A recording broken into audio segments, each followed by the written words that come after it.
오늘 수요 성경 기도회는 이틀 뒤에 있을 금요 성경 기도에 집중하기 위해서 평소보다 짧게 기도회를 진행하고 주기도문으로 마치도록 하겠습니다. 우리 앞뒤 좌우에 있는 성도님들 향해서 이렇게 인사합시다. 하나님의 은혜와 평강을 누립시다. 하나님의 은혜와 평강을 누립시다. 실패는 성공의 어머니다라는 말을 한 번쯤은 들어보셨을 것입니다. 이것은 모든 실패는 성공의 밑거름이 된다는 뜻으로 실패하는 것을 두려워하지 말라는 의미를 가지고 있습니다. 현재 이 말이 나온 지 에디슨이 이 말을 했거든요. 근데 이 에디슨이 200년 전에 죽었습니다. 근데 이 에디슨이 말을 한 이후에 200년이 흘렀음에도 오늘날까지도 여전히 많은 사람들에게 위로를 주는 명언이 바로 실패는 성공의 어머니다라는 명언입니다. 그러나 이 말이 있다고 해서 여전히 실패는 사람들의 두려움과 걱정의 대상이 되고 있습니다. 왜 사람들은 실패를 두려워합니까? 여러 가지 이유가 있겠지만 실패로 인해 받게 되는 많은 상처들이 있기 때문입니다. 이 상처들을 제가 셀 수 없지만 몇 개 나열해 보면은 좌절과 절망과 침체, 무기력, 우울, 여러 가지 감정적인 상처도 있고요. 또 사업의 실패라든지 여러 가지 실패를 하게 되면은 시간의 손해, 여러 가지 물질적 손해까지 보면은 수도 없는 실패와 상처들이 많이 있습니다. 심지어 그 실패의 규모가 크면 클수록 이러한 상처들도 크게 다가오는 것이 실패의 효과입니다. 그런데 여러 실패들 중에서도 우리 성도들에게 가장 큰 실패가 있습니다. 그것은 바로 신앙의 실패입니다. 신앙적으로 크게 실패하거나 좌절하면 더 이상 다시 신앙생활을 잡아나가기가 쉽지 않습니다. 나는 분명히 10 정도의 믿음이 된다고 생각하고 있는데 여러 가지 시험이 오게 되면은 그 정도의 믿음이 안 된다는 사실을 발견하게 될 때에 나는 무기력해지고 또다시 이 신앙생활을 이어나가기가 어려워집니다. 오늘 본문의 베드로를 보시면은 이런 상황을 잘 알 수 있습니다. 그는 예수님의 12 제자 중에 수제자로서 가장 모험적이고 열정적인 사람이었습니다. 심지어 다른 사람은 버려도 나는 예수님을 목숨을 버리는 한이 있더라도 주님을 떠나지 않겠습니다 라고 말했던 사람이 바로 베드로였습니다. 그러나 이런 베드로의 결심은 작은 시련 앞에서 무너지게 됩니다. 사람들이 지나가면서 네가 예수님을 아느냐, 네가 예수님과 함께 있었지 않았냐, 나는 네가 예수님과 함께 있는 것을 봤다라는 그런 3번의 증언에 의해서 그때마다 그는 예수님을 모르는 척했고, 심지어 3번째 부인했을 때는 성경에 보시면은 그냥 부인했다가 아니라 예수님을 저주하고 모욕했다라는 까지도 나와 있습니다. 그래서 베드로는 자신의 신앙이 이 정도인 줄 알았지만 작은 시련이 왔을 때 이 정도가 아니라 요만큼밖에 안 된다는 것을 그는 실감하게 되고, 그는 모든 것을 다 내놓고 결국에는 오늘 본문을 보시면 자신이 원래 섬겼던 어부의 일로 돌아가게 됩니다. 이렇게 신앙의 실패가 얼마나 큰지 우리는 이 베드로를 통해서 알 수가 있습니다. 심지어 14절을 보시면은 부활하신 예수님을 베드로는 이미 2번이나 목격했습니다. 직접 두 눈으로 목격했음에도 불구하고 예수님께 돌아가지 못한다는 것을 알 수가 있습니다. 그런데 오늘 본문을 보시면 2번이나 예수님을 봤던 이 베드로가 다시 회복합니다. 그리고 다시 제자로 살아가게 된다는 것을 우리가 알 수가 있습니다. 그리고 우리가 잘 알다시피 목숨을 걸고 복음을 전하다가 말년에 예수님처럼 십자가에 매달려 죽게 되는 것이 베드로의 삶입니다. 도저히 회복할 수 없을 것 같았던 이 베드로가 어떻게 다시 일어날 수 있었습니까? 이에 대해서 오늘 2가지 말씀을 여러분들에게 전하고자 합니다. 첫 번째는 예수님을 만날 때에 다시 일어날 수 있습니다. 우리 함께 같이 읽어봤으면 좋겠습니다. 예수님을 만날 때 일어날 수 있습니다. 예수님을 만날 때에 다시 일어날 수 있습니다.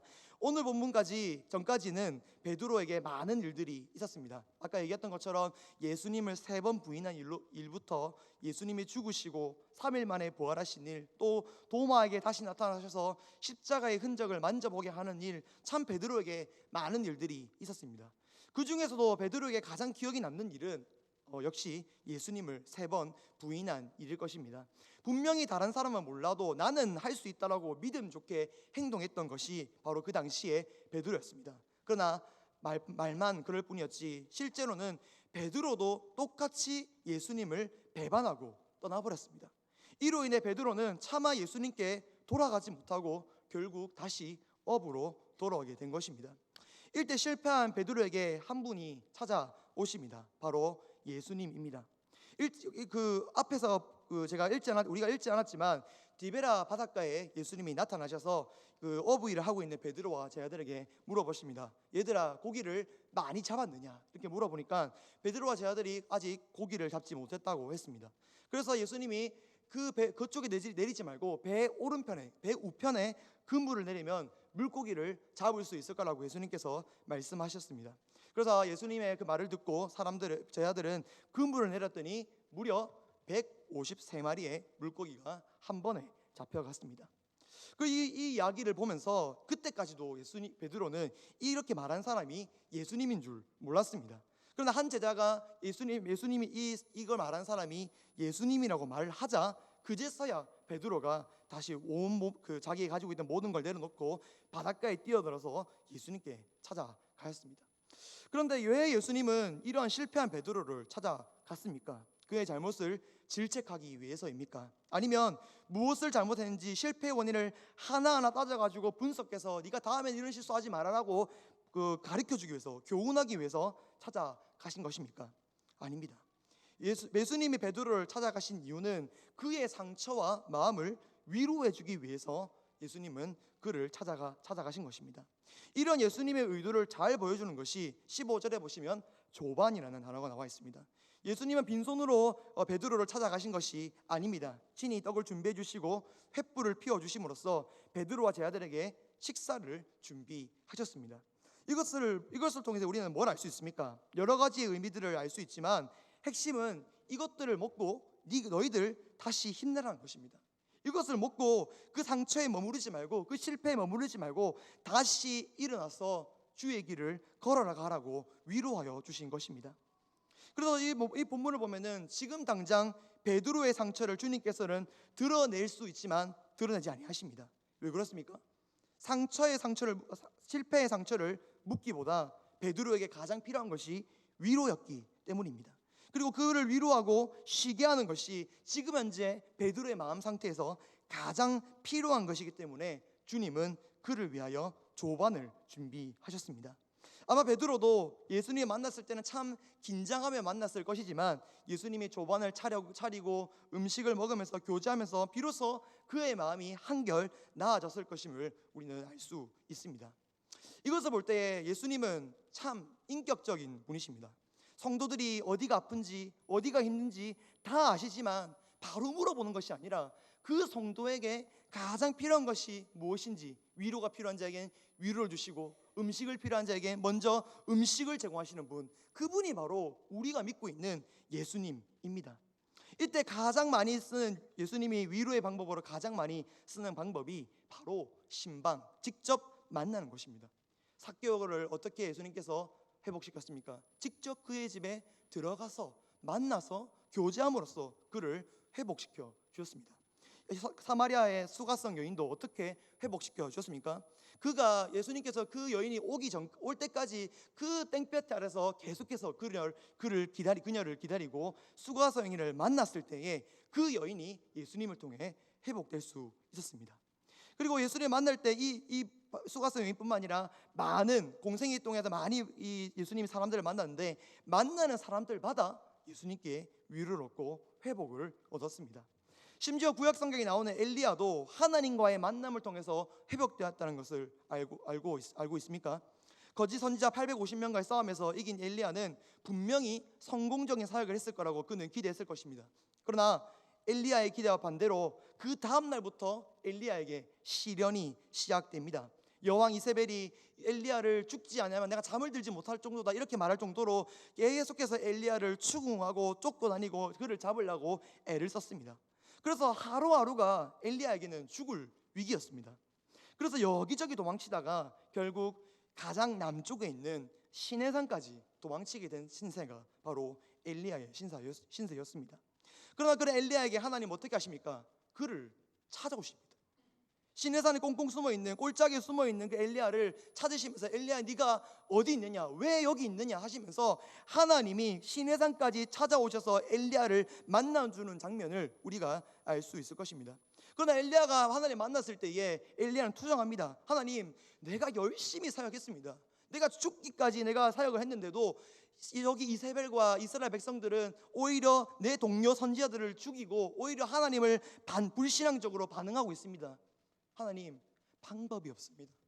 하나님, 나는 실패하였습니다. 그렇게 엘리야가 하나님께 이야기를 했습니다.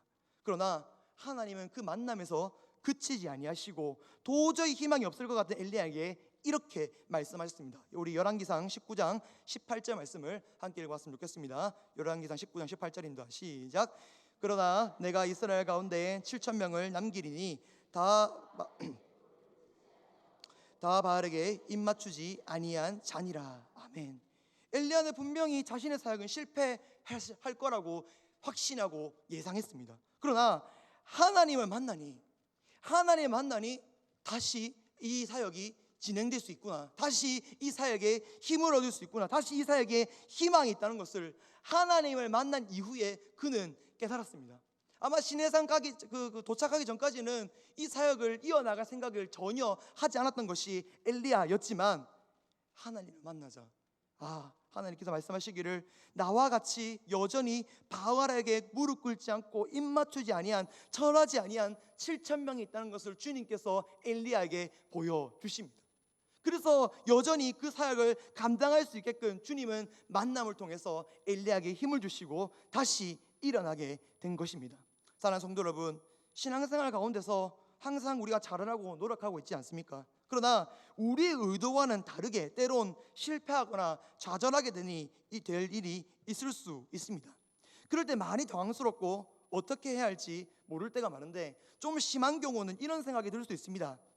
이 상황이 너무 힘드니까 이거는 하나님도 할 수 없을 거야. 이것만큼은 예수님도 어떻게 해결할 수 없을 거야. 그런 연약한 생각을 한 번이라도 해보신 적이 있습니까? 그러나 오늘 본문은 뭐라고 말하고 있습니까? 주님을 만날 때에 참된 위로와 회복이 있다는 것을 오늘 본문은 이야기하고 있습니다. 그 사소한 조반을 통해서 베드로와 제자들은 회복을 얻고 위로를 얻고 다시 주님의 길로 걸어갈 수 있게 됐다는 것을 우리는 확인해야 합니다. 오늘 본문의 베드로와 제자들뿐만 아니라 주님을 만날 때에 안식을 누렸던 엘리야처럼, 수가성 여인처럼, 그리고 삭개오처럼 모두 다 주님을 만날 때에 그들은 회복되었다는 것을 믿으시기를 바랍니다. 사랑하는 성도 여러분, 우리가 실패 가운데서 그렇다면 가장 먼저 해야 할 일이 무엇입니까?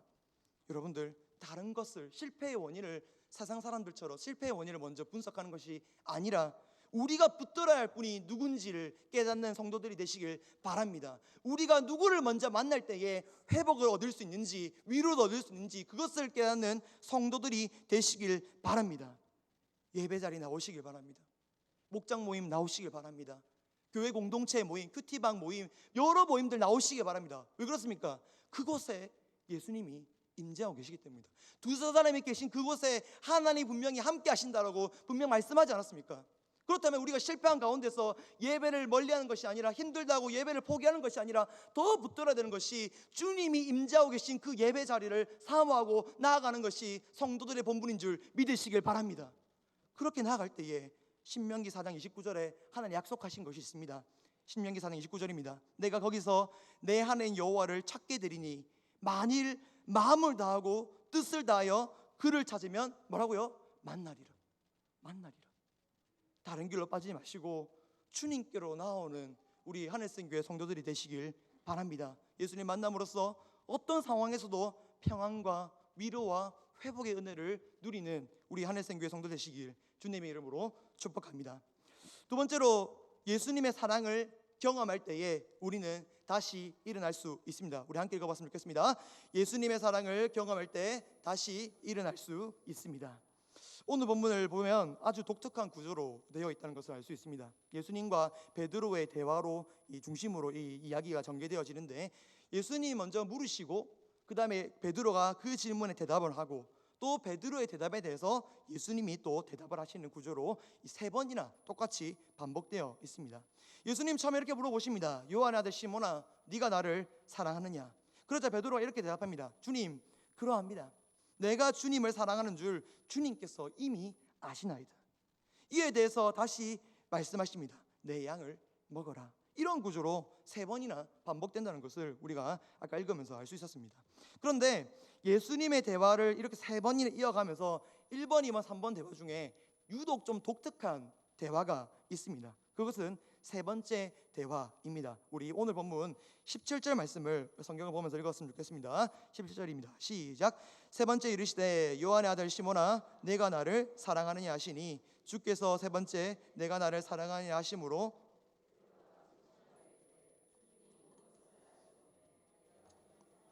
아시나이다. 예수께서 이르시되 내 양을 먹이라. 아멘. 17절을 보시면 예수님이 3번째로 똑같은 질문을 했다는 것을 2번이나 사도 요한은 강조하고 있습니다. 그리고 아까도 읽었던 14절을 보시면 3번째, 이거 지금 오늘 본문의 만남이 3번째 만남이라는 것도 계속해서 이 사도 요한이 강조하고 있습니다. 왜 오늘 본문은 3번째라는 것을 반복해서 보여주는 것입니까? 그것은 바로 이 3번째 질문 가운데에 예수님의 의도가 있다는 것을 강조하기 위해서, 보여주기 위해서 이렇게 반복적으로 보여주고 있는 것입니다. 앞선 질문에서 자신 있게 대답했던 베드로는 3번째 질문에서는 유독 자신 없이 대답했고 오히려 매우 괴로워했다라고 성경은 말하고 있습니다. 왜 그렇습니까? 베드로가 자신이 예수님을 3번 부인한 일이 생각났기 때문입니다. 그때 실패의 기억과 상처는 지금까지도 베드로에게 씻을 수 없는 상처로 남아있다는 것을 우리가 알 수 있습니다. 그런데 이렇게 씻을 수 없는 상처를 베드로의 상처를 예수님께서 어떻게 회복시켜 주시는 줄 아십니까? 바로 예수님의 그 변함없는 사랑을 통해서 베드로의 이 상처를 회복시켜 주십니다. 오늘 본문에서 3번째 질문만큼이나 중요한 것이 있는데 그것은 예수님께서 마지막에 대답하신 그 대답이 똑같다는 것입니다. 베드로가 첫 번째, 두 번째 때는 자신 있게 베드로가 그 질문에 대답했습니다. 예수님, 내가 주님을 얼마나 사랑하는데요, 내가 모든 걸 다 할 수 있습니다 라고 첫 번째, 두 번째 질문에서는 그렇게 이야기를 했습니다. 그런데 3번째 질문에서는 자신의 실패와 절망에서 헤어나오지 못하는 모습을 우리가 확인했습니다. 그런데 첫 번째, 두 번째, 세 번째 반응이 달라지든 안 달라지든 예수님의 마지막 반응은 똑같습니다. 뭐라 하십니까? 내 양을 먹이라. 또 내 양을 치라. 여기서 내 양을 먹이고 친다는 것은 또 여러 가지 의미가 있겠지만 앞으로 생길 주님의 몸된 교회를 목양하고 사역하는 이것을 말한 것이 양을 먹이다라는 뜻입니다. 다시 말해서 지금 예수님은 여전히 베드로를 신뢰하고 계시고 베드로를 사랑하고 계심을 우리가 알 수 있습니다. 심지어 과거의 실품에 아직 아픔에서 벗어나지 못하고 있는 모습을 예수님께서 이미 보고 계십니다. 그런데 그런 모습을 본다 하더라도 예수님의 반응은 무엇입니까? 됐다, 니는 양칠 자격이 없다, 그렇게 말씀하십니까? 아닙니다. 그 아픔을 벗어나지 못하고 있는 베드로를 보시면서도 동일하게 말씀하십니다. 내 양을 먹이라. 이것은 주님이 계속해서 베드로를 믿고 계시고 베드로를 사랑하고 있다는 이것을 볼 수 있습니다. 베드로의 이런 연약한 모습을 보고도 주님께서 자신을 인정해주고 주님이 그 변함없이 그 사랑을 주자 드디어 베드로가 그 상처에서 벗어날 수 있었습니다. 예수님의 그 변함없는 사랑은 그 어떤 실패의 아픔도 이기게 하는 능력이 있다는 것을 오늘 본문에서 우리는 알 수가 있습니다. 제가 약 3개월 전에 우리 초등 2부 6학년 친구들과 함께 비전 트립을 간 적이 있습니다. 그때 방문한 곳이 두 군데였는데 순천과 여수였습니다. 특히 순천 기독교 박물관에 갔는데 그때 여러 가지 이제 한국 교회를 세웠던 선교했던 그 선교사님들의 그 이력들이 쫙 있더라고요. 그래서 우리 6학년 친구들도 궁금해가지고 사진도 찍고 영상도 보고 막 그러고 있는 찰나에 저도 좀 여유롭게 그 박물관을 봤습니다. 그때 그 박물관에 나와 있는 그 선교사님들의 자료들 중에서 유독 한 선교사님이 눈에 들어오더라고요. 그 선교사님 이름은 바로 민노아 선교사님이었습니다. 이분은 1892년에 아내와 함께 한국에 들어와서 열심히 복음을 전했는데 특별히 이 충청도 지역을 중심으로 선교를 시작했다고 합니다. 그래서 아직까지도 청주에 있는 대부분의 교회가 이 민노아 선교사님이 지었다고 할 정도로 충북 지역의 선교의 아버지라고 불리는 분이 바로 이 민노아 선교사님이었습니다. 그런데 이런 민노아 선교사님에게도 큰 시련이 다가왔습니다. 하루는 아내가 첫째 아들을 낳았는데 이 첫째 아들이 8개월 만에 죽고 맙니다. 그래서 얼마나 이 가슴이 아팠겠습니까? 그래서 3년 동안 이 아픔을 치유한다고 시간이 보내졌습니다. 그런데 그 3년 뒤에 하나님께서 둘째 아들을 이 부인에게, 이 아내에게 줬습니다. 그런데 이번에는 태어난 지 하루 만에 이 아기가 죽고 말았습니다. 1년 뒤에는 이 사랑하는 아내까지도 죽고 말았습니다. 그래서 이 아내의 장례까지 다 치르고 난 이후에 민누아 선교사님은 이 가족을 한순간에 다 잃어버렸으니까 이제 좀 선교하는 그 마음이 열정이 좀 식어질 수 있지 않습니까? 그런데 인간적인 마음에서 식어질 수 있지만 묵묵히 자신의 사역을 끝까지 감당했던 것이 민누아 선교사님이었습니다. 그래서 주변에 있는 사람들이 선교사님들에게 물어봤습니다. 아니, 당신이 믿고 있는 예수님이 어떤 분이시길래, 누구시길래 당신의 자식들이 죽고 아내가 죽었는데도 그 예수님을 위해서 헌신하십니까? 도대체 당신이 믿는 예수님이 누구십니까? 라고 민누아 선교사님에게 물어봤습니다. 그랬더니 선교사님이 이 질문을 듣고 바로 대답하지 아니하시고 집에 들어가서 좀 시간을 보내다가 찬송가 하나를 작사하시면서 그 질문에 대한 대답을 대신했습니다. 그 찬송가가 바로 찬송가 96장입니다. 예수님은 누구신가? 우는 자의 위로와 없는 자의 풍성이며 천한 자의 높음과 잡힌 자의 노임되고 우리의 기쁨이 되시네. 아멘. 이게 민누아 선교사님의 고백입니다. 사랑하는 성도 여러분, 저는 이 찬송가의 가사를 보면서 이 선교사님이 얼마나 예수님의 사랑을 경험했는지 알 수가 있습니다. 아무리 시련이 와도, 심지어 가정을 잃어버린 슬픔이 온다고 해도 이 민누아 선교사님에게 예수님은 여전히 위로와 풍성과 기쁨이 된다는 것을 그는 입술로 고백한 것입니다. 이것이 바로 주님의 사랑을 경험한 사람인 줄 믿으시기를 바랍니다. 마찬가지로 베드로가 다시 일어날 수 있었던 이유도 마찬가지입니다. 지금도 변함없이 예수님이 그를 사랑했기 때문에, 또 그 변함없는 사랑을 그가 경험했기 때문에 그 실패 가운데서, 트라우마 가운데서 승리하고 이겨낼 수 있었던 것입니다. 그래서 오늘 보면 마지막에 보시면 예수님이 뭐라 하십니까? 나를 따르라고 하십니다. 이거는 제자들을 부를 때 항상 했던 말씀이 나를 따르란다. 다시 한 번 더 예수님에게 말합니다. 예수님이 베드로에게 말합니다. 네가 실패했음에도 불구하고 다시 나의 제자로 오라. 실패의 길이 온다 하더라도 다시 내가 사랑을 줄 테니, 그 사랑을 일으켜 줄 테니 나를 따르라고 예수님께서는 베드로에게 다시 한 번 더 말씀하십니다. 그래서 베드로는 이 말을 듣고 묵묵하게 순종했습니다. 그래서 그 사랑을 회복받은 베드로는 훗날 자신이 양육하고 있는 성도들을 향해서 이렇게 말씀을 합니다. 베드로전서 4장 8절입니다. 무엇보다도 뜨겁게 사랑할지니 사랑은 허다한 죄를 덮느니라. 아멘. 이거 말씀은 베드로가 주님의 사랑을 경험한 이후에 간증한 말씀입니다. 아무리 고난과 시련이 온다 하지라도 그 사랑은 너희들이 사랑만 한다 할지라면, 주님의 사랑으로 그 공동체를 품을 수만 있다 한다면은 그 사랑은 어떠한 죄도, 어떠한 고통도, 어떠한 아픔도 덮을 수 있다라고 말하는 것입니다. 그럼 사랑하는 성도 여러분, 예수님의 사랑을 경험하는 성도들이 되시길 바랍니다. 더 나아가서 방금 읽은 말씀처럼 그 사랑을 증거하는 성도들이 되시길 바랍니다. 우리 목장 모임이, 우리 큐티방이, 우리 한일생교회가, 우리 교회학교가 정말 주님의 사랑을 널리 증거해서 모든 사람들이 주님 안에서 회복의 은혜를 경험하는 많은 역사가 일어나길 바랍니다. 그래서 믿지 않는 자들이 한일생교회 왔을 때에 여기에 회복이 있군요, 여기 가니 내 마음이 위로가 있군요, 내가 어딜 가서든지 내 마음이 위로를 얻고 평안하지 못했는데 한일생교회 가니까, 한일생교회 목장 모임 참석하니까 내 마음이 평안이 있군요. 이것을 날마다 믿지 않는 우리 새 가족들과 VIP들의 입술에서 나오는 간증이 되길 주님의 이름으로 축복합니다. 예수님의 사랑을 널리 증거하여 모든 자들에게 회복의 은혜를 전하는 우리 한일생교회 되시길 주님의 이름으로 축복합니다. 말씀 맺도록 하겠습니다. 오늘 본문의 베드로는 큰 실패를 경험했습니다. 자신의 힘으로 도저히 극복할 수 없었고 극복하지 못해서 결국 예수님의 곁을 떠나게 되었습니다. 하지만 이런 베드로를 어떻게 주님은 다시 부르십니까? 먼저 베드로를 찾아가서 만나십니다. 만나셔서 그의 아픔을 지적하는 것이 아니라 먹고 마시게 함으로써 다시 힘을 주고 위로하여 주셨습니다. 또한 예수님은 거기서 멈추지 아니하시고 예수님의 마음, 베드로의 마음을 힘들게 했던 그 모든 상처를 만져주십니다.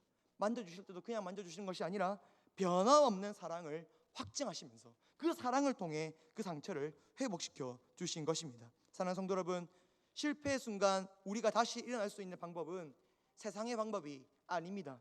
오직 예수님뿐임을 믿으시길 바랍니다. 어떤 실패를 경험하셨든 예수님께로 곧장 나와 회복을 얻는 성도들이 되시길 바랍니다. 더 나아가서 우리의 가정과 우리의 목장과 모든 교회 공동체가 예수님 안에서 교제를 누리고 풍성한 은혜를 누리는 우리 하늘생 교회가 성도 되시길 주님의 이름으로 축복합니다. 우리